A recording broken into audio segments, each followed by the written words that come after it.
Bismillahirrahmanirrahim. Khairu awqatika waktun tasyadu bihi wujudu faqatika.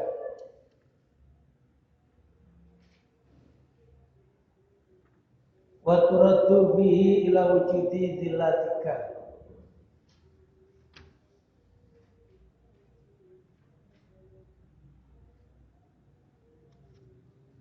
Insyaallah bukan wujudu tapi wujuda. Khairu awqatika, paling bagusnya waktumu. Waktun tasyadu fi wujuda faqatika, itu waktu di mana kamu bisa melihat di dalam hatimu wujudnya melaratmu. Wa turaddu fi ila wujudi dilatika, dan engkau dikembalikan di dalam waktu tersebut kepada wujud dinamu. Itu kurang R, kemelaratan.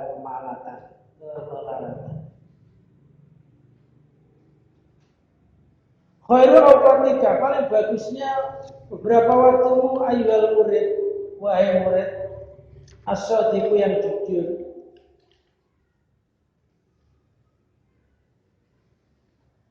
Waktu tasyadu fi wujuda faqatika, itu adalah waktu di mana engkau melihat terhadap wujud melaratmu. Bi ayazwiya anka dunia wa syahawatiha, dengan umpamanya Allah menyingkirkan terhadap dirimu dunia dan beberapa syahwat dunia.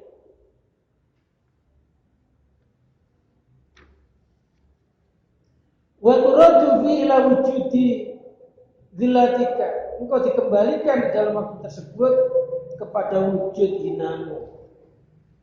Jadi waktu yang terbaik, waktu yang mustajab, waktu di mana termasuk orang itu kalau berdoa enggak ditolak oleh Allah. Ini adalah waktu ketika seseorang melihat terhadap sifat melaratnya, merasa dirinya itu tidak memiliki sesuatu apapun, baik itu dunia maupun yang lainnya, merasa semuanya milik Allah. Jadi ketika seseorang oleh Allah dunia disingkirkan darinya, keinginan-keinginan dunia lagi enggak keturutan, ini sebenarnya waktu terbaik. Yaitu waktu dalam kondisi kita ini melarat. Ini kalau berdoa biasanya mustajab. Wa turaddu fi ila wujudi dilatika, kau dikembalikan kepada wujud hinamu. Kita merasa hina, merasa tidak berdaya, merasa bahwa tidak ada yang mampu menolong kecuali hanya Allah.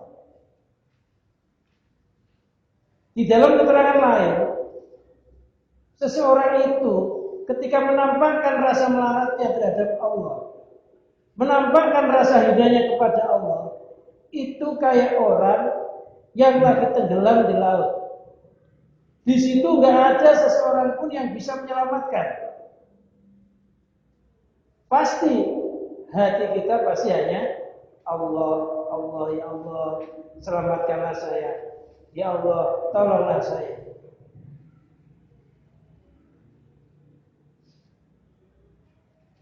Karena banyak orang mencari waktu-waktu mustajab.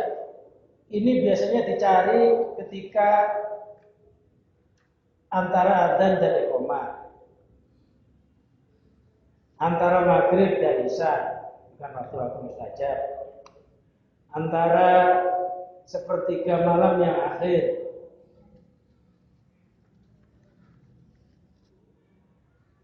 Padahal ada waktu yang mustajab di mana seseorang apabila meminta kepada Allah itu dikabulkan. Waktu apa? Waktu di mana kita itu merasa melarat, merasa apa yang kita miliki semuanya miliknya Allah. Ketika Allah mengambil, hatinya sadar memang semuanya itu milik Allah, Allah yang mengambil. pengen sesuatu nggak keturutan, memang semuanya milik Allah, yang memberi Allah. Allah belum menginginkan untuk menuruti keinginan saya. Ketika seseorang merasa kayak begitu itu, merasa hina, nggak ada yang bisa menolong kecuali Allah, itulah waktu yang terbaik. Waktu di mana seseorang apabila berdoa, mohon kepada Allah, insya Allah dikabulkan oleh Allah. Jadi apabila kita lagi melarat, lagi nggak memiliki sesuatu secara zahir, lantas hati kita sadar memang yang maha kaya itu Allah. Kita merasa hina, yang bisa nolong itu memang hanya Allah. Disitulah sebenarnya jembatan untuk berdoa kepada Allah.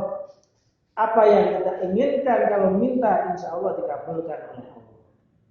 Karena yang namanya orang minta itu harus mewujudkan sifat hinanya, harus mewujudkan sifat melaratnya. Nah, kalau ada orang minta mewujudkan sifat kayanya, orang minta nggak merasa hina, nggak merasa rendah diri, ini biasanya sulit orang itu untuk memperoleh apa yang dia cari. Loh, begitu jika kita kepada Allah,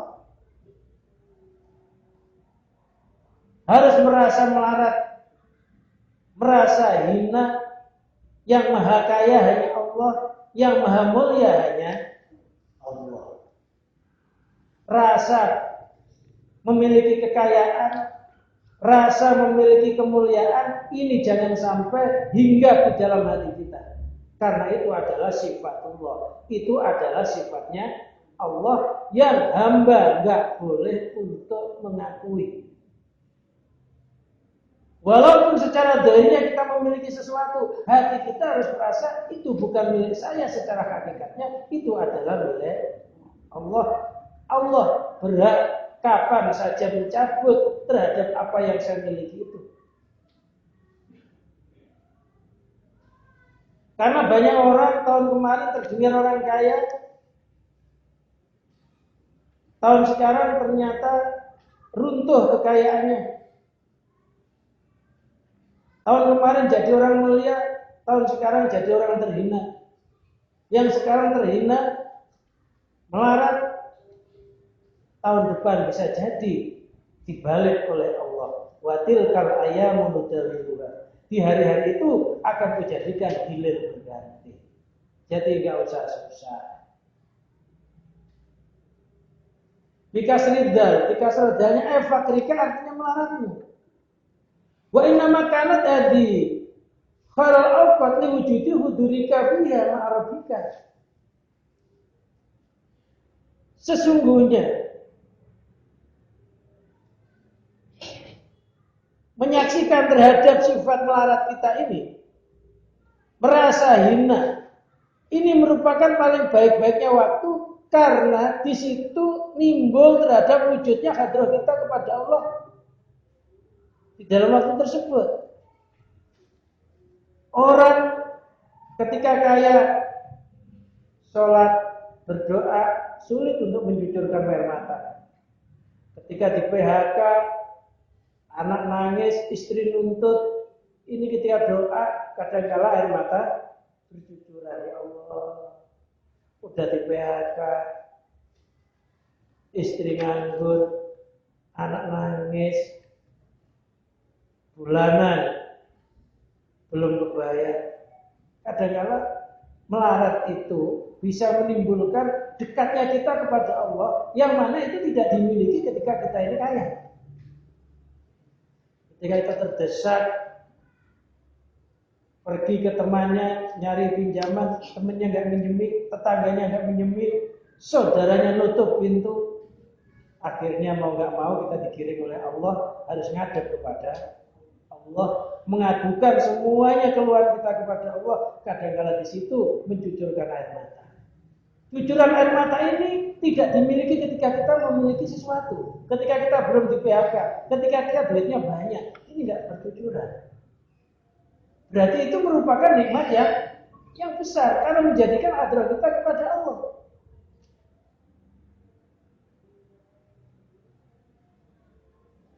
Ketika kita sehat, pangkatnya belum diturunkan, gagah jadi pejabat. Kita kadang-kadang kalau doa ini sulit mencucurkan air mata. Sholat pun kadang-kadang nggak betah, cepet-cepet pengen selesai. Karena banyak pekerjaan yang akan dilakukan. Tapi ketika kita sakit, hampir seluruh ucapannya menjadi zikir. Allah, Allah, subhanallah, ya Allah. Sembuhkanlah saya, ya Allah. Tolonglah saya, ya Allah. Apabila ingin mendekati pendeknya umur saya, ya Allah. Jadikanlah mati saya husnul khatimah. Kalau sakitnya panjang, rasa dekat kepada Allah amat. Ini nggak dimiliki ketika dia sehat. Loh kalau begitu, maksudnya Allah ketika kita dibikin melarat dikembalikan kepada sifat kita sendiri biar meminta kepada Allah. Ketika kita dikembalikan kepada sifat hina kepada Allah, kepada diri kita, maksudnya Allah supaya kita minta kemuliaan kepada Allah, ngerasa diri kita ini nggak berharga. Walaupun dulunya gagah, perkasa, segani orang, tapi kalau Allah mau bikin hina, bisa. Bagi orang-orang ahli ma'rifat, merasa melarat ini nggak nunggu hartanya dicabut oleh Allah secara zahir. Merasa dirinya hina, nggak berdaya itu nggak nunggu kesehatannya dicabut. Ketika kita masih memiliki sesuatu, sekarang inilah hati kita merasa melarat semuanya milik Allah. Ketika kita masih mempunyai kemuliaan begini ini, cepat-cepat hatinya dikembalikan, kemuliaan itu milik Allah. Aslinya saya itu hina, kok bisa mulia? Ini karena Allah. Jangan nunggu dicabut baru sadar diri. Mulai sekarang ini ya sudah kita tuh merasa nggak berdaya, merasa hina, merasa la haula wala quwata illa billah. Jangan nunggu dicabut. Jangan nunggu dijadikan sakit baru sadar. Jangan nunggu di PHK baru sadar. Mulai sekarang sudah merasa nggak memiliki apa-apa. Mulai sekarang merasa diri kita hina, kok ada kemuliaan walaupun sepercik cahaya yang amat kecil, itu bukan milikku, tapi hakikatnya milik Allah yang perlu kita syukuri. Jadi jangan nunggu dicabut. Itu orang alim ma'rifat. Kalau umumnya orang merasa terhina, merasa melarat, itu nunggu dicabut. Orang alim ma'rifat tidak begitu. Mulai sekarang harus sudah merasa begitu. Terus menerus apa yang kita miliki itu dinamakan fadlun minallah, anugerahnya Allah yang perlu setiap hari kita syukuri dengan bersyukur. Mudah-mudahan Allah menambah anugerahnya sehingga menjadi orang yang secara syariatnya kaya di dunia juga kaya di akhirat. Punya nggak merasa miliknya, itu namanya orang tawadhu. Badannya gagah, sehat, merasa hatinya hina, ini hanya pertolongannya Allah. Itu namanya orang tawadhu. Rendah diri. Wan qita'ina dari ka'anil wasa'id. Dan putusnya pandanganmu dari beberapa perantara wal asbab dan beberapa sebab. Al-mujibati yang mengharuskan libudi anhu terhadap jauh dari Allah.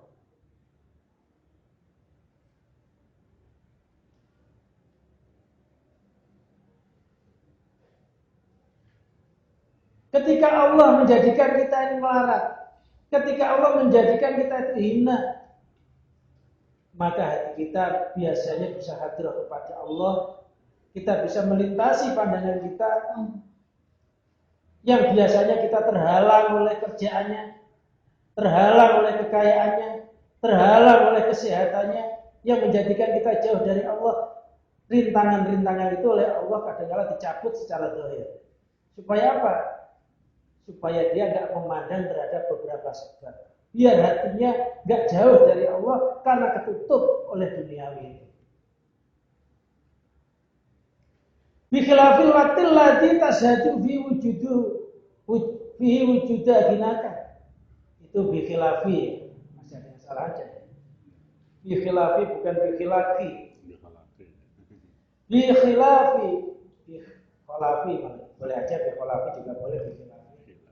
Hanya kofnya itu mesti apa? Bikhilafil waktu lagi tasadu fi wujudatina, kalau halnya waktu di mana engkau menyaksikan terhadap sifat kayamu. Hatinya itu loh, punya kekayaan, hatinya ngerasa kaya.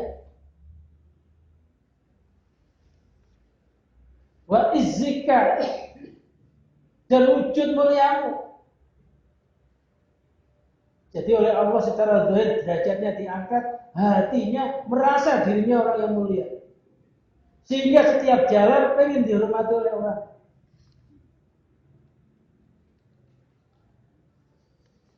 Fa inna dzalika syar'afatika, maka sesungguhnya demikian itu paling buruknya beberapa waktumu.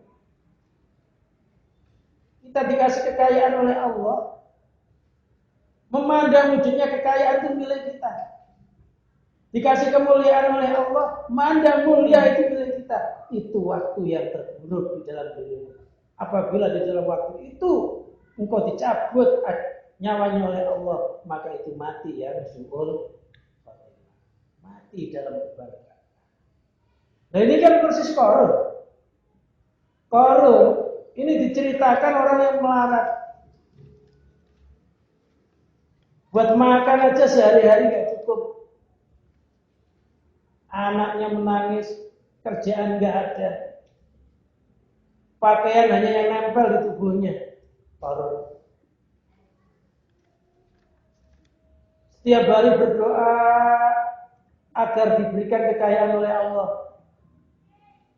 Setiap hari berdoa. Akan tetapi pertolongan Allah gak kunjung datang. Suatu saat Nabi Musa datang, menanyakan, wahai Qarun, bagaimana keadaanmu? Wahai Tuhan Musa, keadaan saya amat terhina, amat melarat. Untuk makan sehari-hari tidak mencukupi, pakaian hanya cukup yang nempel di badan. Engkau adalah seorang Rasul, engkau seorang Nabi. Tolong doakan saya kepada Allah agar Allah memberikan saya kekayaan. Akhirnya Nabi Musa hatinya terketuk, merasa kasihan, berdoa kepada Allah, ya Allah, dengan rahmat-Mu ya Allah, jadikanlah Qarun ini berubah hidupnya dari melarat menjadi kecukupan, menjadi orang yang kaya. Setelah berdoa, Nabi Musa ngajari terhadap Qarun ilmu kimia. Ilmu kimia itu ilmu tentang membuat emas, mengolah emas. Diajari Qarun ini tentang ilmu mengolah emas. Dari bahan-bahan diolah menjadi emas, digital. Ini yang ngajari Nabi Musa. Ketika diajari udah bisa, ini buat modal kehidupanmu. Akhirnya apa? Qarun ini setelah diajari begitu, dipraktekkan apa yang diajarkan oleh Nabi Musa, dipraktekkan membuat emas. Akhirnya dia bisa sampai mencipta, sampai mengoleksi emas, akhirnya dijual dan amat laris emas-emas itu. Ternyata emas yang dibikin oleh Qarun itu kualitasnya bisa mengalahkan tukang-tukang emas yang lainnya. Ukirannya bisa mengalahkan yang lainnya, yang memang yang ngajarin Nabi. Akan tetapi akhirnya semakin bertambah kekayaan, akhirnya Nabi Musa mengutus sahabatnya diutus agar menarik zakat terhadap Qarun, hartanya agar diinfakkan sebagian ke jalan Allah. Apa kata Qarun ketika dimintai begitu? Ini harta ini hasil jerih payah sendiri. Saya mulai dari awal, dari nol bekerja untuk ini. Bagaimana harta sudah banyak begini untuk dikeluarkan ke jalan Allah untuk menolong fakir miskin? Saya nggak mau mengeluarkan apa yang menjadi usaha saya. Bahkan Qarun itu apabila nolong orang, ini harus ada imbalan termasuk riba. Kekayaannya semakin menumpuk, akhirnya ketemu Nabi Musa. Oleh Nabi Musa disuruh bertobat, disuruh menginfakkan sebagian hartanya untuk disakati, tapi Qarun akhirnya menolak terhadap apa yang diminta oleh Nabi Musa itu dan melupakan bahwa kayanya ini asalnya doanya Nabi Musa. Akhirnya Nabi Musa berdoa kepada Allah agar kesombongan Qarun, kekayaannya Qarun ini dilenyapkan oleh Allah. Dan doanya Nabi Musa pun akhirnya dikabulkan oleh Allah. Qarun dilenyapkan kekayaannya, ditenggelamkan di dalam bumi. Habislah Qarun berserta kerajaannya. Loh, ternyata kekayaan malah menjadikan lupanya kepada Allah. Dulu ketika dia masih melarat, menjadi sahabatnya Nabi Musa, sholatnya rajin. Bahkan dalam riwayat Qarun ini hafal kitab Taurat. Tapi dengan kekayaan akhirnya melupakan dirinya kepada Allah. Nah, kalau begitu kita bagaimana? Ya yang melarat, ya sudah mohonlah kepada Allah. Mudah-mudahan jadi orang melarat yang sabar. Yang kaya bersyukurlah kepada Allah. Mudah-mudahan jadi orang ahli kaya yang ahli syukur. Yang mampu mengembalikan bahwa kekayaan itu hakikatnya hanya milik. Jangan sampai kayak ceritanya orang tersebut ahli ibadah minta didoakan jadi kaya, ketika kaya lupa.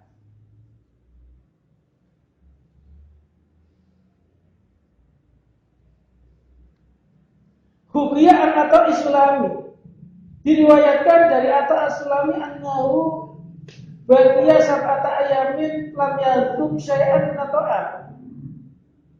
Diriwayatkan Atta As-Sulami ini pernah selama 7 hari lam yadhub syai'an min ta'am, dia tidak mencicipi sedikit pun makanan, tidak ada makanan selama seminggu. Kita pernah enggak ya? Kayaknya belum pernah kita. Kadang-kadang sehari, ya jangan sehari, setengah hari enggak. Rokokan aja udah gelap kan. Nyari pundok.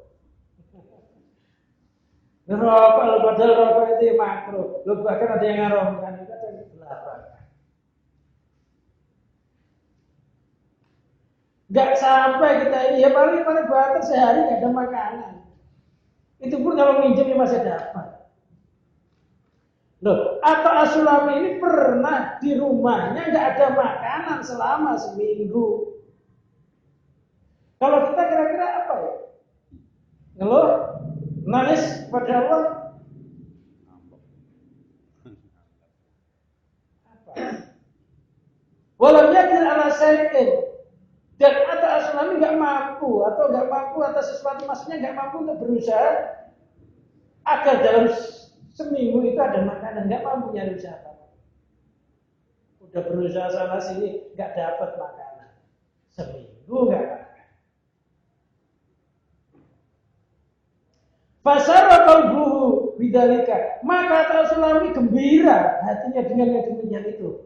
Loh, malah gembira ya. Kalau kita kira-kira kerjaannya masih terancam aja, belum sampai kita di PHK, masih terancam mau bangkrut, udah susah setiap hari. Padahal masih terancam perusahaannya mau bangkrut, belum bangkrut, udah bingung, wah nanti saya kerja apa, nanti saya makan apa, bagaimana mau pulang kampung aja ya.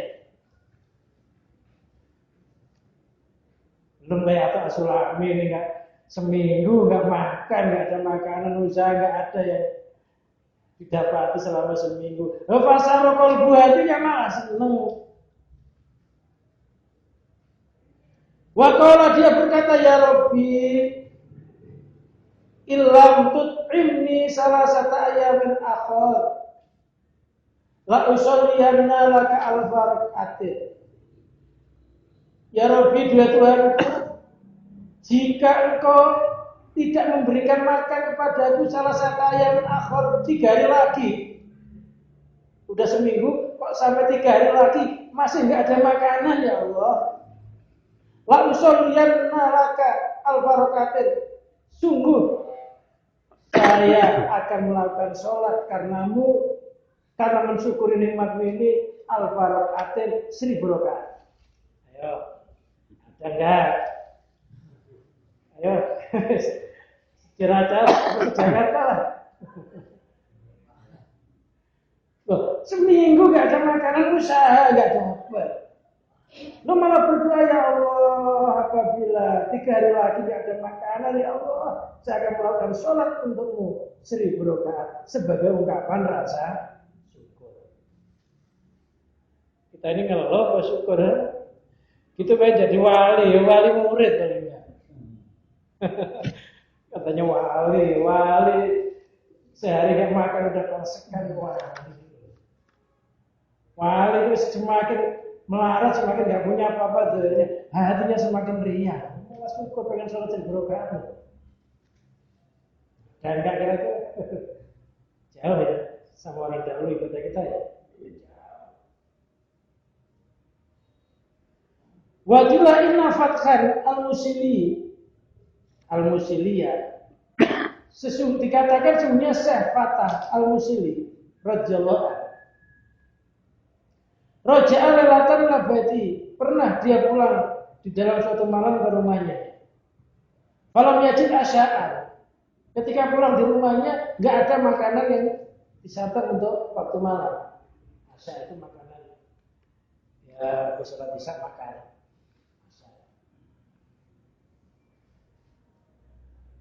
Pulang makanan enggak ada, lapar. Wala siraja, lampu enggak ada. Dan makanan nggak ada, lampu nggak ada, walau katoban kayu bakar ya nggak punya. Fa'akhadha yahmadullah, maka Syekh Fatah bergegas memuji kepada Allah. Malah alhamdulillah ya Allah, di malam ini saya nyari makanan nggak ada, pengen nyalain lampu nggak ada lampu. Kayu bakar nggak ada, lo bersyukur alhamdulillah. Kalau kita gimana ya?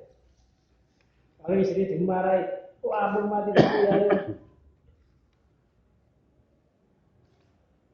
Buka makanan kosong marah, bukannya alhamdulillah makanan hari ini kosong. Wa yatadarru ilaihi, dia tadarruk atau mendekatkan diri kepada Allah, merendahkan dirinya kepada Allah. Wa yaqulu, dia berkata, ilahi, dua Tuhanku, bi ayyi sababin, dengan sebab apakah? Wa bi ayyi wasilatin, dan dengan wasilah manakah? Wa istiqaqin, dan dengan hak manakah? Amalatni bima amalta bi awliyaka, engkau memperkerjakanku dengan sesuatu yang mana pekerjaan ini pernah kau berikan kepada wali-wali.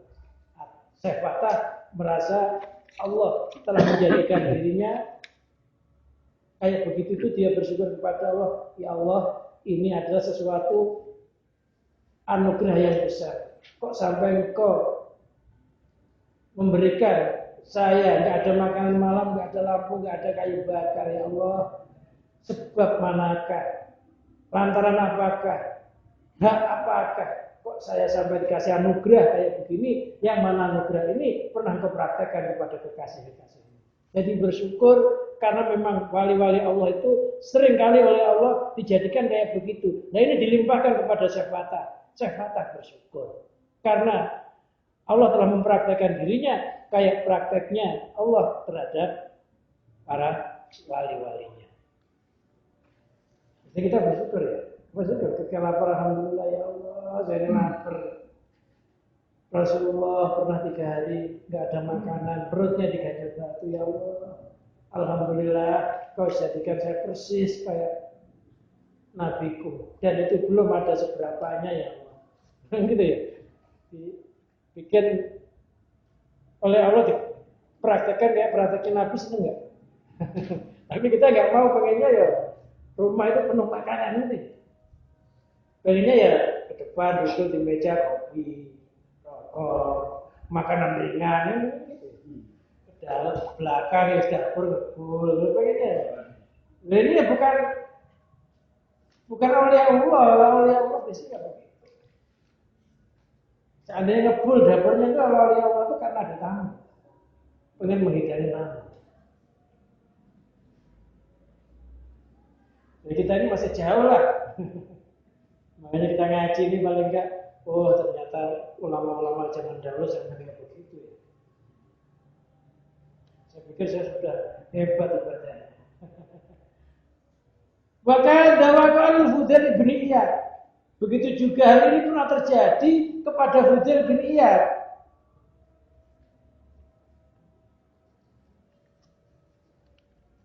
Fabi ayyi amalin, dengan amal manakah? Astakhiku saya berada kan ini minta darimu. Kata udawi sehingga mengekal, sehingga kekal siapaku alaihi atasnya ilal bari dari sampai semuanya. Fudail bin Iyad juga pernah terjadi kelaparan sama dengan Syekh Fatah, tapi dia bersyukur kepada Allah. Saya ini punya hak apakah kok sampai kau memperhatikan saya kayak begini? Bersyukur sama tadi.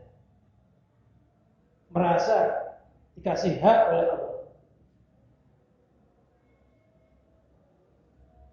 Mimma waqa'ali ahlillah, dari sesuatu yang terjadi terhadap ahli Allah. Walidha, karena inilah qala al-musannif berkata fima sayati di dalam keterangan yang akan datang wurudul faqati ayatul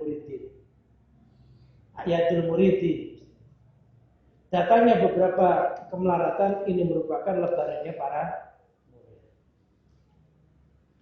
Melarat itu apabila mendapatkan kemelaratan orang-orang yang berkehendak kepada Allah ini laksana lebaran. Karena dengan melarat itu dia semakin dekat kepada Allah. Semakin anugerahnya Allah dicucurkan terhadap mereka. Sebagaimana orang-orang umum apabila puasanya habis, dia senang kayak lebaran.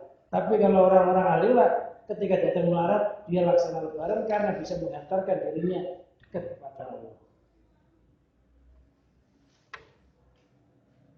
Mari kita simak firman Allah dalam surat Ali Imran ayat 123. Walaqad nasarakumullahu bi Badrin wa antum adillatun fattaqullaha la'allakum tashkurun. Walaqad nasarakum, sungguh telah menolong kamu sekalian Allah bi Badrin di dalam perang Badar. Wa antum adillatun, sedangkan kamu ketika perang Badar itu orang-orang yang hina. Fattaqullaha, maka bertakwalah kepada Allah, la'allakum tashkurun, supaya kamu sekalian bersyukur. Ketika perang Badar, jumlah orang Islam ini hanya 300. Yang mengatakan 313. Orang kafir kurang lebih 3000. Artinya kalau 300 lawan 3000, satu orang harus bisa mengalahkan 10 orang. Ini di awal Islam. Ketika melihat pasukan orang-orang kafir yang amat besar begitu, akhirnya orang-orang Islam ini merasa rendah diri kepada Allah. Bahkan ketika perang Badar ini, Rasulullah nggak henti-hentinya sholat, nggak bangun-bangun dari sujud, merasa hina, merasa amat butuh terhadap pertolongannya Allah, merasa nggak berdaya. Lu bayangkan satu orang harus lawan 10 orang, senjatanya lengkap.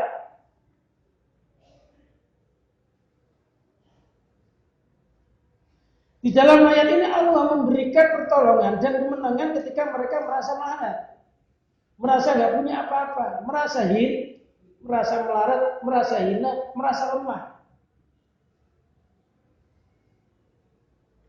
dan merasa sedikit pasukannya. Ketika merasa kayak begitu, itulah akhirnya Allah memberikan kemenangan. 300 bisa mengalahkan 3. Ini merupakan suatu yang luar biasa. Hal ini terjadi kenapa? Karena ketika itu orang-orang Islam itu merasa melarat, merasa hina, merasa lemah, merasa sedikit pasukannya sehingga tidak mampu untuk memerangi orang-orang kafir tanpa pertolongan Allah. Dan kalau kita ingin ditolong oleh Allah, kita harus hati kita harus satu merasa melarat, yang kedua merasa hina, yang ketiga merasa lemah. Hatinya merasa tidak ada yang bisa menolong kecuali Allah. Insya Allah pertolongan Allah datang. Sebagaimana perang Badar ini 300 bisa mengalahkan 3.000. Ini diterangkan Allah menurunkan malaikat. Ketika perang Badar ini Allah menurunkan malaikat-malaikat untuk membasmi, membantai orang-orang kafir. Perang Badar. Wallahu a'lam bishawab. Ini masih ada yang lain nanti atasnya kan. Ya mungkin ada yang mau nanyakan. Ada yang mau bertanya. Jadi intinya dalam keterangan ini, apabila kita mengalami kemelaratan, maka bersyukurlah kepada Allah, karena melarat itu adalah sifat kita sendiri. Apabila kita mengalami kehinaan, juga bersyukurlah kepada Allah karena hina ini sifat kita, dan mohonlah pertolongan kepada Allah agar hina itu diganti dengan kemuliaannya Allah. Melarat diganti dengan sifat kayanya Allah. Makanya ada doa, Allahumma aghnina bihi.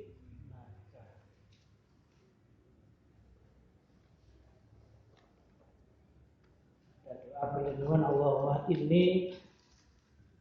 Allahumma inni as'aluka bima sa'alaka minhu nabiyuna Muhammadun sallallahu alaihi wasallam. Ya Allah, saya mohon kepadamu permohonan yang Nabi Muhammad pernah bermohon kepada. Wa na'udzubika bima sta'adzaka minhu Muhammadun nabiyuna Muhammadun sallallahu alaihi wasallam. Ya Allah, saya berlindung dengan perlindungan yang Nabi Muhammad pernah berlindung kepada. Wa na'udzubika minal faqri ila ilaik. Ya Allah, saya berlindung dari kemelaratan kecuali melarat di hadapan. Wa na'udzubika minadz-dzulli ila. Ya Allah, saya berlindung dari hina kecuali hina di hadapan-Mu. Wa minal khaufi la minka, saya berlindung dari takut kecuali takut dari-Mu. Itu yang dianjurkan. Jadi mohonlah kepada Allah sebagaimana permohonannya Nabi Muhammad, berlindunglah kepada Allah perlindungan yang Nabi Muhammad pernah berlindung. Berlindunglah kepada kemelaratan kecuali melarat di hadapan Allah. Kalau di hadapan Allah kita wajib melarat, wajib tidak merasa memiliki apapun. Maknanya bagaimana? Berarti di hadapan selain Allah kita dicukupi. Wa minadz-dzulli lak, ya Allah, saya berlindung dari hina kecuali hina kepadamu. Kalau di hadapan Allah kita harus merasa hina, bahkan hina kita ini harus merasa sampai kayak setetes air mani. Bahkan sampai hinanya, sampai lenyapnya air mani itu, sampai kita nggak berubah apa-apa, ya nggak punya apa-apa. Sebelum diciptakan kita berubah, Pak. Itulah kehinaan kita tanpa pertolongan Allah nggak mungkin dari setetes air yang hina itu berubah menjadi begini. Rasa hina timbulkan. Insya Allah dengan begitu Allah akan menurunkan pertolongannya. Insya Allah kita hanya cukup hina di hadapan Allah. Melaratnya cukup di hadapan Allah. Artinya orang itu kaya di dalam selain Allah, mulia di hadapan selain Allah. Di hadapan Allah aja yang melarat. Jadi kalau kepada makhluk kita nggak boleh menampakkan hina kita, nggak boleh menampakkan melarat kita. Tapi kalau di hadapan Allah wajib.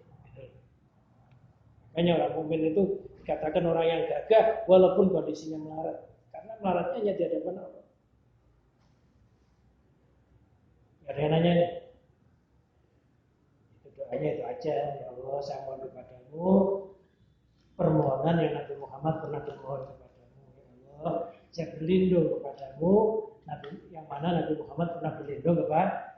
Ya Allah, saya berlindung dari kemelaratan kecuali melarat di hadapan-Mu. Ya Allah, saya berlindung dari kehinaan kecuali hina di hadapan-Mu. Ya Allah, saya berlindung dari ketakutan kecuali takut kepada-Mu. Ya Allah, saya mohon keselamatan, kesejahteraan di dalam dunia dan akhirat.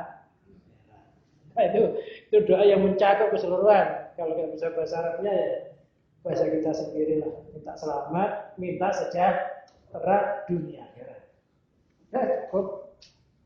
Nggak usah panjang banget itu. Panjang yang ini juga tangannya udah capek. Udah ya. Ya kalau udah kita tutup. Mudah-mudahan apa yang kita kaji pada malam hari ini oleh Allah diberikan ilmu yang manfaat, ilmu yang barokah, diberkatil Fatihah.